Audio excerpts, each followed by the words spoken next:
وہ والی امامت نہیں جس کے بارے میں اقبال کہتا ہے قوم کیا ہے، قوموں کی امامت کیا ہے، اسے کیا جانے بیچارہ 2 رکعت کا امام، اسے کیا پتا جس نے صرف نماز پڑھانی ہے، اسے کیا پتا صلاح الدین ایوبی کیوں میدان میں آیا، اسے کیا پتا صلاح الدین ایوبی 4 سال تک کیوں نہیں سویا، 4 سال تک مسکرایا کیوں نہیں، 2 سال تک سلطان صلاح الدین ایوبی سویا کیوں نہیں، 4 سال تک سلطان صلاح الدین ایوبی ہنسے نہیں تھے، مسکرائے نہیں تھے۔ کسی نے پوچھا جی آپ مسکراتے کیوں نہیں ہیں؟ کہا بیت المقدس یہودیوں کے قبضے میں ہو، ہم ہنستے رہے۔ کہا سوتے کیوں نہیں ہیں 2 سال اور دوسرے سال آپ سوتے نہیں ہیں؟ کہا حضور کے گستاخ زمین پر ہو اور ہم زمین پر لیٹے رہے۔ آج نبی کی گستاخی ہو گئی، حضور کے خاکے بن گئے، نعوذ باللہ۔ آج مسلمان جس سے دیکھو کہتا ہے جی میں عاشق رسول ہوں، صحابہ نے سب کچھ دے دیا، آج تک کسی صحابی کے بارے میں ہم نے نہیں پڑھا کہ کسی صحابی نے کہا کہ میں جناب پونگٹ عاشق رسول ہوں، کسی صحابی نے نہیں کہا، سب کچھ دے کر بھی کہتے تھے حضور ہم آپ کا حق نہیں ادا کر سکے، قربانیاں دے کر بھی، بچے دے کر بھی، سب کچھ دے کر کہتے تھے حضور ہم آپ کا حق نہیں ادا کر سکے۔ آج حضور کی عزت پر ڈھکے بڑھ گئے، پاکستان کے بڑے بڑے عہدوں کے اوپر مرزائی بیٹھے ہو، بڑے بڑے عہدوں پر یعنی صحابہ کے گستاخ بیٹھے ہو، کوئی بات بھی نہ کرے، مولوی صاحب آپ سیدھا سیدھا حلوے کھانے کے طریقے بتائیں، ہمیں حلوے ہضم کرنے کے طریقے نہ بتائیں، ہمیں یہ بس علامہ اقبال کہتا ہے نا مست رکھو ذکر و فکر و صبح ہوگا ہی میں اسے پختہ تر کر دو مزاج خانقاہی میں اسے۔ اقبال کہتا ہے صبح شام اللہ اللہ اللہ کروا مسلمانوں سے۔ علامہ اقبال کہتا ہے شیطان نے کہا، ابلیس نے کہا اپنے چیلوں کو کہ مسلمان کو اللہ اللہ اللہ پر لگاؤ، ان کو صبح شام نماز پڑھاؤ، روزے رکھواؤ، حج کرواؤ، زکاتیں دلواؤ، لیکن ان کو صلاح الدین ایوبی کے بارے میں نہیں بتانا، انہیں محمد بن قاسم کی بات نہیں بتانی۔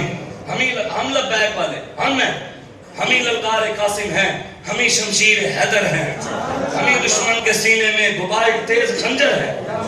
الحمدللہ ہم مولا علی کے وارث ہیں اور ہم محمد بن قاسم کے وارث ہیں، اور انشاءاللہ ان کے نقش قدم پر کھڑے رہیں گے۔ ہمارے بڑے جو تھے وہ امام ربانی مجدد الفسانی، گردن نہ جھکی جس کی جہانگیر کے آگے، پہلوانوں نے مل کر زور بھی لگایا اور امام ربانی ایسے نہیں مجدد بن گئے، غوث پاک کا جبہ پہلے آیا ہے،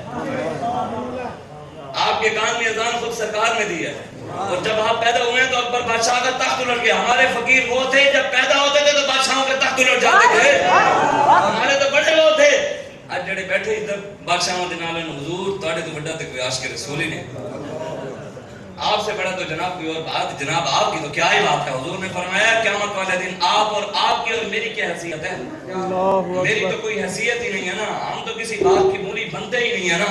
حضور نے فرمایا قیامت والے دن حضرت آدم سے لے کے قیامت تک جتنی بھی دنیا ہوگی یہ نمازیں پڑھ کے مان نہ کیا کریں جی الحمدللہ میں بڑا نمازی ہوں، تسبیح لے کے تے بڑے غرور نال انج کر کے پڑھ دے بھئی میں تسبیح بھی پڑھدا۔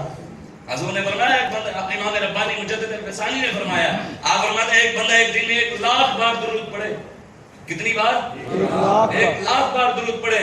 کوئی بندہ آ کر اسے کہے کہ جناب حضور کی گستاخی ہو گئی ہے، پھر وہ ٹھنڈے دل سے سن کر بیٹھا رہے کہ جناب میں تو بڑا کام کر رہا ہوں دین کا، میں تو حضور پر درود پڑھ رہا ہوں، میں تو نماز پڑھ رہا ہوں۔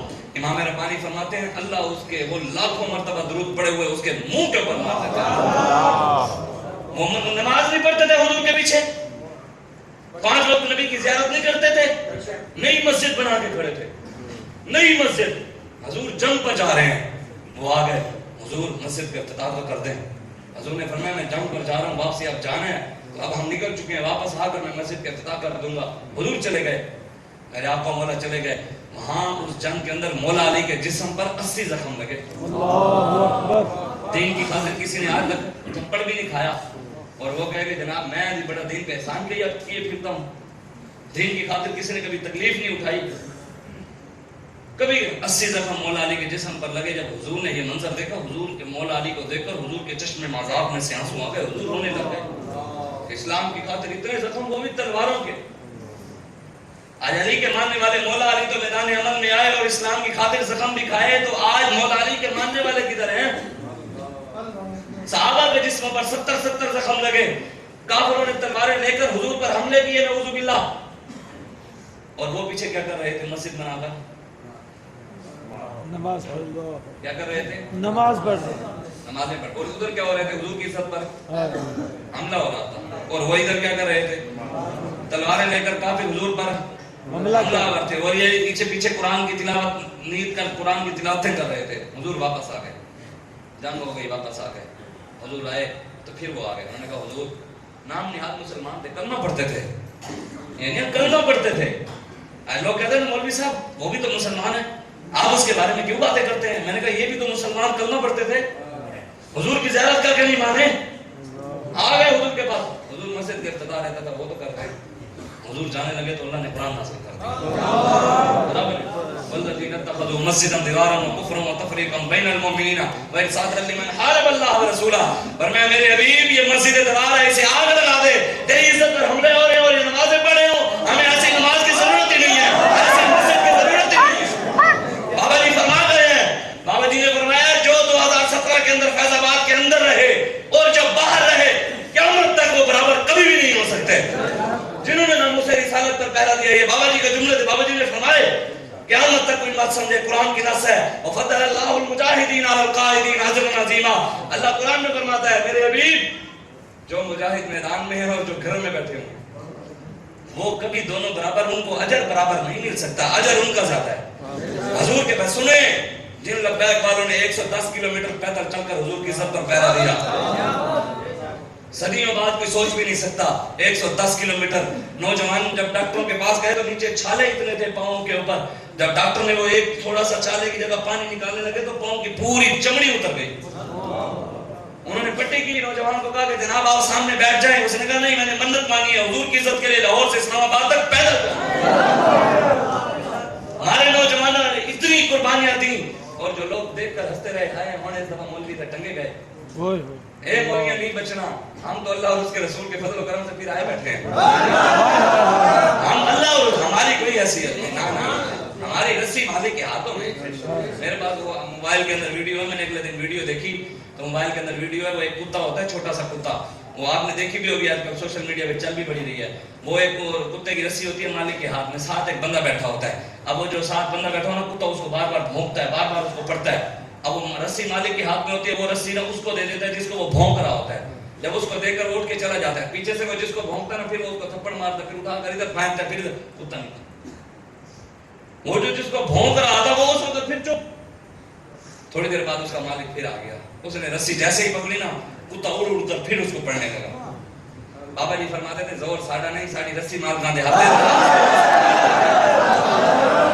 ساڑھی رسی کہنے نا مولوی صاحب آپ ان کے ساتھ کیا کریں گے, یہ تو بڑے ظالم ہیں. میں نے کہا نہیں, مقابلہ اسی ساڑھی کوئی ایسے, ساڑھی رسی مال گاندے ہاتھے, زور وہ مار رہے ہیں ایسے.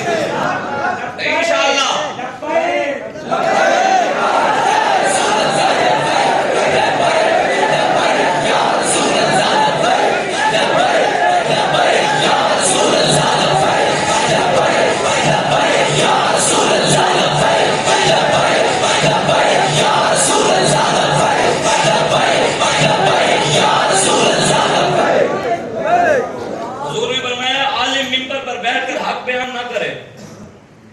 ممبر پر بیٹھ کر طاقت رکھتے ہوئے, اس ممبر سے بڑے کائنات میں کسی کے پاس طاقت ہے, یہ تو ممبر رسول اللہ کا. حضور نے فرمایا عالم ممبر پر بیٹھ کر حق بیان نہ کرے طاقت رکھتے ہوئے. حضور نے فرمایا قیامت والے دن اللہ تبارک و تعالیٰ اسے قبر سے خنزیر کی شکل بنا کر نکالے گا. حق بیان نہ کرے, حضور نے فرمایا قیامت والے دن اللہ اسے باندر کی شکل بنا کر قبر سے نکالے گا.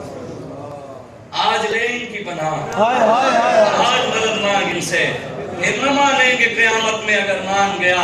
شفیع و حاکم ہو, حضرت فرمائے حاکم بھی منو, اسلام میں حاکمیت بھی ہے, سیاست بھی ہے, رسالت کل, امامت کل. آج اعلیٰ حضرت نے تو سارے منہ بند کر دیتے کہ رسالت کل بھی ہے تو سیاست کل بھی لا دے رہا. رسالت کل, سیاست کل, سیادت کل, ولایت کل, حکومت کل خدا کے یہاں تمہارے لیے. عطائے رب, جلائے کرم, فیوز جب بغیر طلب, یہ رحمت رب ہے کس کے سبب, رب جہاں تمہارے لیے. سینہ میں چمن, چمن میں سمن, سمن میں ببن, ببن میں دلہن, سزائے مہن پہ ایسے مہن کے امن و امان تمہارے لیے. سب کچھ رسول اللہ کی وجہ سے ہے, ساری دنیا حضور کی وجہ سے ہے, ہماری پگڑی حضور کی وجہ سے, میرا پوتا سلامت حضور کی وجہ سے, آپ کے چہرے بھی سلامت حضور کی وجہ سے. آپ کے چہرے اور میرا پوتا اس لیے نہیں بگڑتا, پتہ ہے کیوں؟ حضور موجود ہے. اللہ قرآن میں فرماتا ہے میرے حبیب انت فیہم, آپ ان میں موجود ہیں, اسی طرح انہوں نے چھڑے ہوئے, تو پوت انہوں نے ایک